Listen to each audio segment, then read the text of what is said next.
Bonjour à toutes et à tous, on se retrouve aujourd'hui pour une présentation d'un manga qui s'intitule Je suis un assassin et je surpasse le héros. Donc, si vous êtes nouveau sur ma chaîne et que mon contenu vous intéresse, n'hésitez pas à vous abonner ainsi qu'à activer la cloche pour être au courant des toutes dernières vidéos sorties sur ma chaîne. Et n'hésitez pas au passage à exploser les pouces bleus en soutien à cette vidéo et à la chaîne. Merci d'avance à tous ceux qui le feront. Sur ce, on va commencer la présentation du manga. Donc le manga est un isekai de type fantasy aventure, pour faire simple. On suivra les aventures de Akira Oda, donc le personnage que vous voyez sur la première page du manga. C'est un jeune lycéen qui, avec ses camarades de classe, a été invoqué dans un autre monde, et notre héros, en fait, va se voir attribuer les caractéristiques d'un banal assassin du fait de sa discrétion. Enfin, lui, c'est ce qu'il pense être.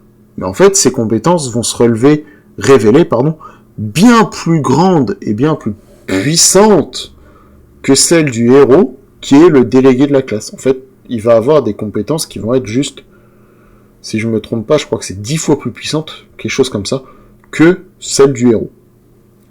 Et très vite, Akira, donc notre héros, va avoir des doutes concernant le roi et le fait qu'il ait fait venir autant de personnes dans cet autre monde.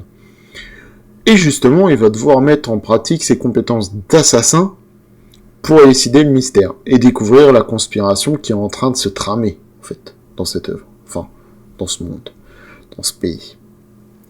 Et c'est à ce moment-là que nous, en tant que lecteurs, l'histoire devient intéressante et on a envie de savoir ce qui se passe. Vu que notre héros va être victime d'un complot et qu'il va devoir quitter le château ainsi que la ville, on va suivre ses aventures à partir de là. Mais avant de partir, la personne qui l'aidait et qui, à cause du complot qui était en vue face à notre héros, est morte, malheureusement. Il lui a dit de revenir uniquement quand il aura atteint le niveau 100. Chose encore jamais vue sur le continent humain de ce monde. Sachant que le monde où il est apparu est divisé en 4 continents, chacun peuplé d'une espèce différente, qui sont les humains, donc le continent où il a été invoqué, les elfes, les hommes bêtes et les démons. Et on va suivre ces péripéties sur les différents continents qui lui permettront d'augmenter son niveau et de mettre fin à la conspiration qui se trouve dans le continent humain, et aussi de se venger des gens qui lui ont mis un complot sur lui, en fait, tout simplement. Le manga a un style de dessin qui lui correspond bien, j'ai envie de dire, pour un style assez médiéval, mais pas trop, assez sanglant, mais qui nous donne envie quand même, qui nous dégoûte pas, on va dire, plutôt, et qui correspond bien à des œuvres dans ce style-là.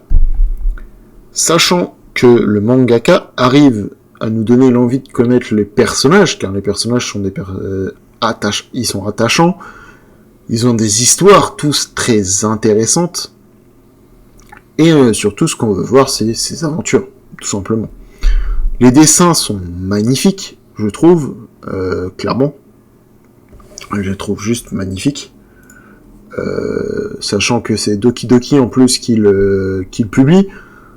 Ils ont souvent, moi je trouve, ils ont souvent des œuvres où les dessins sont juste magnifiques, les combats sont passionnants, la façon de raconter l'histoire par le mangaka est juste parfaite, je trouve, et l'œuvre est plutôt bien élucidée dans le sens où on a envie de connaître un peu tout ce qui se passe partout, mais on n'est pas perdu pour autant. En fait, on arrive à suivre quand même assez bien ce qui se passe.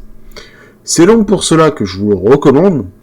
Le manga est en cours de parution, il comprend 4 tomes disponibles au Japon ainsi qu'en France, on est au même niveau qu'eux, sachant que cette œuvre est l'adaptation d'un light novel, qui comprend lui aussi 4 tomes, mais Par contre, ces 4 tomes ne sont disponibles qu'au Japon. Sur ce, je vous dis à bientôt. Portez-vous bien. C'était Benjamin de V-Corp Gemma. Ciao!